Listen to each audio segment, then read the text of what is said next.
Hi booktube, it's Gina. I am still feeling a little cranky today, so I thought it would be fun to vent some of my frustration and talk about books that I did not like in 2023. I love watching best of and worst of videos. I just think they're a lot of fun. I've got some books on here that are beloved on booktube that I just did not like. And, it is what it is. Now, I've only got 5 books on this list, so it's a fairly minimal list. I had a few more books that were 2 stars that I didn't really like, but I feel like they didn't really rise to the level of wanting to bash them on booktube. I'm not going to bash anything, you know me. But I have a couple on here that I really did not like, one that I hated, and a couple that I was just maybe I had too high of expectations for, and they just were disappointing. So we've got a couple of different things I want to talk about. Let's start out with, well, let's just go. Let's just go. I'm going to do the last one. Is going to be the one I absolutely hated. I've talked about this book before. Nobody's going to be surprised by it if you've seen any of my videos from last year, but let's just jump right in. So the first one that I was disappointed by, and I hate to even bring this one up because I know people really love this book, is The Forgotten Garden by Kate Morton. And one of my dear friends and a lot of you recommended this book and absolutely love it. I just could not get past the entire premise of the book. It's a back and forth in history, sort of, mystery family saga book. And the whole premise, the beginning of this book, is that a little girl gets left on a boat, on a ship sailing to America. She's hidden away. Somebody has left her there, and kind of going through the book to try to find out what the big mystery was. And when that was revealed, I was so annoyed because I just could not believe that anybody would have left a child on a ship. I didn't buy into the premise. In addition, a lot of the characters just did very odd things that didn't really make sense. So this is on the disappointing list. Now, I know a lot of people love this, so I'm not saying don't read it. I'm just saying it wasn't for me. The next one that I was disappointed by is, sadly, this one, Nothing Else But Miracles by Kate Albus. Kate Albus wrote one of my all-time favorite books of the year before last, and Nothing Else But Miracles. And I was so excited about this one, but it sadly did not work for me. Similarly to The Forgotten Garden, I just put this together. The whole premise of this book is that 3 children are left at home alone because the father goes to war. He opts to go to war. He leaves his children home alone and goes to war. And I couldn't get past it. I was like, there's no father that's going to leave his untended children in an apartment by themselves in New York while he goes off to war. I couldn't get past it. Same thing with Forgotten Garden. I just thought a lot of the scenes, they didn't make sense. Like the little girl who is quite a heroine, and I really liked her character, but she does some things that, like climbing up a rope, a sheet-made ladder, a tied together sheets ladder up 3 stories. I'm like, she's a scrawny little girl. There's no way she could climb up a sheet-made ladder. But anyway, so this was a disappointment for me.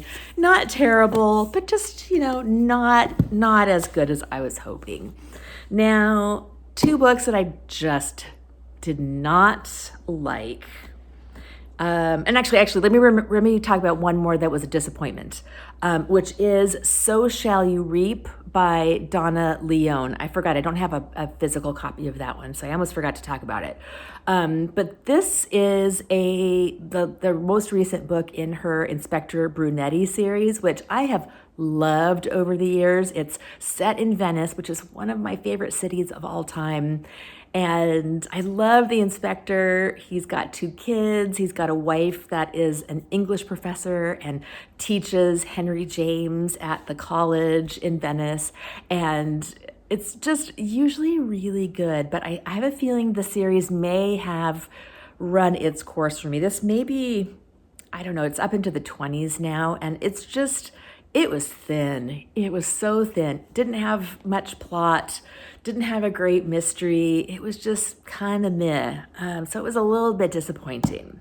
All right, now we'll get on to the books that I did not like. And the first of these, again, this was a book that I know a lot of people love. This is Drive Your Plow Over the Bones of the Dead by Olga Tokarczuk. And Tokarczuk, yeah. And this is translated, and I really wanted to like this book. I loved the old lady protagonist to some extent, but it was not a great mystery. I didn't really like the character much as the story progressed. It didn't really feel like a mystery. It was just it was an odd book. So it just did not work for me. The other one, and I know as a booktube darling, that I did not like is Lessons in Chemistry by Bonnie Garmus. This book was recommended to me by another dear friend who actually gave me this copy, and man, I did not like this book. I didn't like the characters. I didn't believe they would act the way they acted. It was really weird. I don't know. The plot did not grab me. I didn't like the main character. There's a lot of great negative reviews actually on Goodreads. If you're interested, I'm not going to go into it. But this book was not for me. I didn't feel like it was well written. I didn't like the happily ever after ending after some of the horrible things that the character had been through. I just didn't like the main character. I liked the dog. The dog was a good character. And then lastly, all right, the book that I hated. I talked about this book before. It is The Summer Tree by Guy Gavriel Kay, who broke my heart with this book because I actually own a couple of his other books. I loved this, A Brightness, long ago. And I was so excited to just really delve into his work. And I read The Summer Tree, I don't remember. I hated it. I absolutely hated it. It is just misogynistic. The fantasy was not good. I could totally have gotten over a lot of that because I was like, well, it's the first in a series, and I'm willing to give people a lot of leeway if the plot's a little clunky in the beginning, because sometimes that happens. But then there was this horrible, the very final scene of the book was just this horrible torture scene, and it was totally superfluous. There was no reason for it. It was really graphic, and it was just horrible. I hated it. So that was my worst book of the year. What was your worst book of the year? Any standouts for you? I didn't have that many. I had a pretty good reading year as far as enjoying what I was reading last year. So there were just a few that I did not like. Love to hear from you down in the comments, and I'll talk to you later. Bye.